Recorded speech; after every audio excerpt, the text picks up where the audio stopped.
好，這一場戰爭沒有想到的是川普的能源戰哦，這一回竟然是助攻中國大陸了。今天會來關心這個議題。另外呢，這個封鎖伊朗現在變成了全球的油荒之後，西方則是狂抄北京的能源政策哦，現在希望能夠多補充一些這種乾淨能源、綠色能源。那怎麼做呢？就學中國大陸了。今天就這些議題，我們會一起來做關心。好，川普呢，其實原本打這場美伊戰爭，以為他能夠複製委內瑞拉的模式，透過制裁還有各種的這個封鎖呢，希望能夠拿下伊朗。結果我們看到這一次制裁也做了，能源戰也做了，又封鎖了荷姆茲海峽。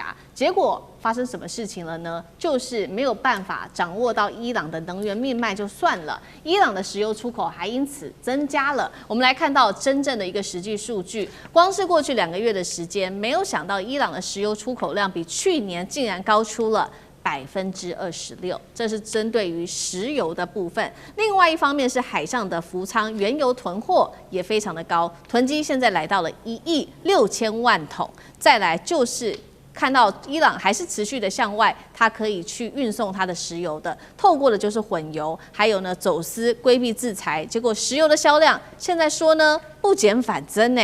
好，另外一方面，我們也來看到來自於伊朗的石油部長自己說的，從軍事衝突爆發到現在，伊朗的石油銷售情況，他說根本就沒有受到影響，而且呢是非常的良好的。反觀我們要來看到歐洲的油廠了，即將面臨的就是庫存告急，尤其是在這場戰爭之前，我們看到呢運送出去的油，從荷姆茲海峽的油輪在未來幾天，它就會正式的抵達馬來西亞跟澳洲了，在戰爭爆發前的最後一批油輪，接下來抵達了馬來西亞跟澳洲之後，接下來的油輪幾乎可以說都會停止，那等於是石油就面臨斷供的危機了。所以呢，華爾街日報也在這邊做了一個示警，他說石油市場接下來會進入到最危險的時刻，針對的就是這一些歐美國家，反而伊朗沒有受到太大的影響。苑老師，苑老師怎麼看？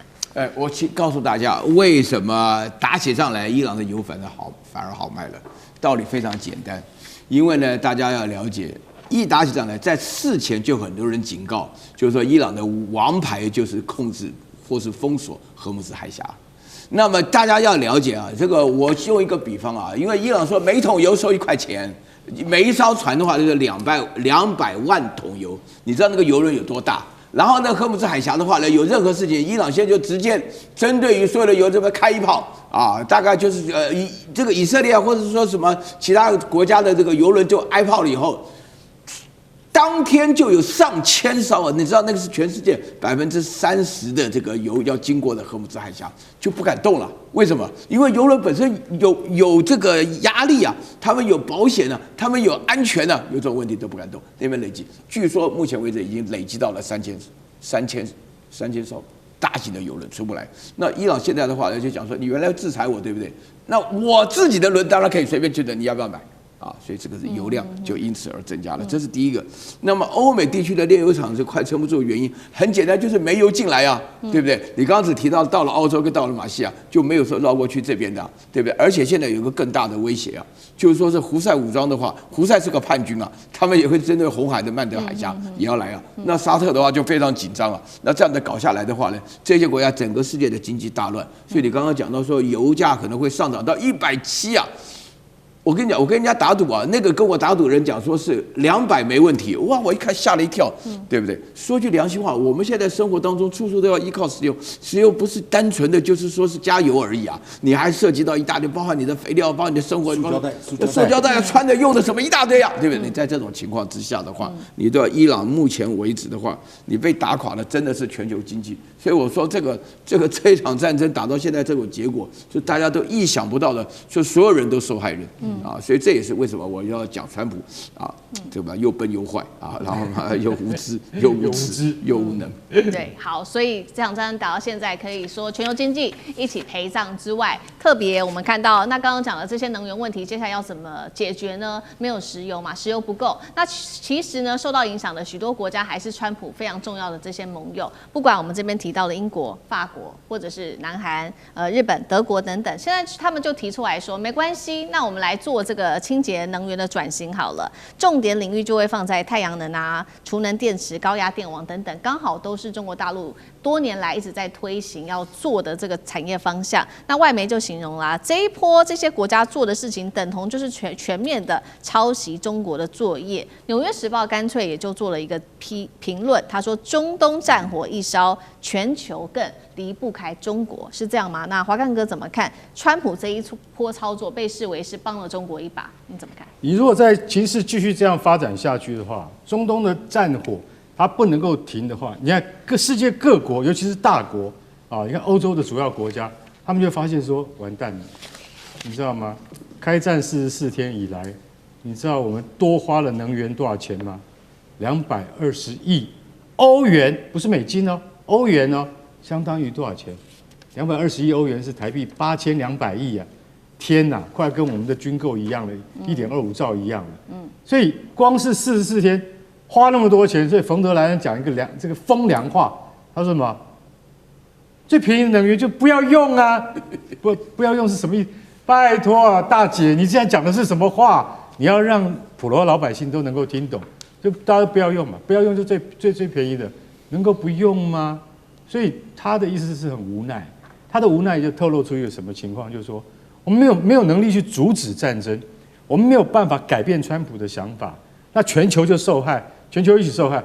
這個時候誰是一盞明燈？如果戰爭再繼續下去，就是中國。為什麼？中國在太陽能板，我跟你講，現在英國你知道他採取33項措施，免稅，跟這個新能源有關的，通通都免稅，進來。為什麼？因為他們發現，要是這個石油一斷供的話，哈，真的會完蛋。所以現在極力推展新能源啊，太陽能板、光電這些事情，其實歐盟國家都有在做，其實多少年來都有在做。但你知道中國什麼時候開始做嗎？中國在25年前就開始了，那個時候就很明白跟所有的先進企業講，你們沒有乾淨能源，你們沒有新式能源的話，你們是不能在市場上面競爭下去的。所以寧德時代大家看到了吧？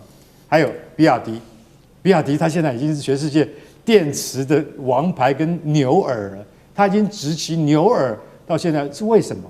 當然，國家的政策是非常的明確的，所以也極力的在支撐的大型企業，他們往乾淨能源、風力發電這上面去。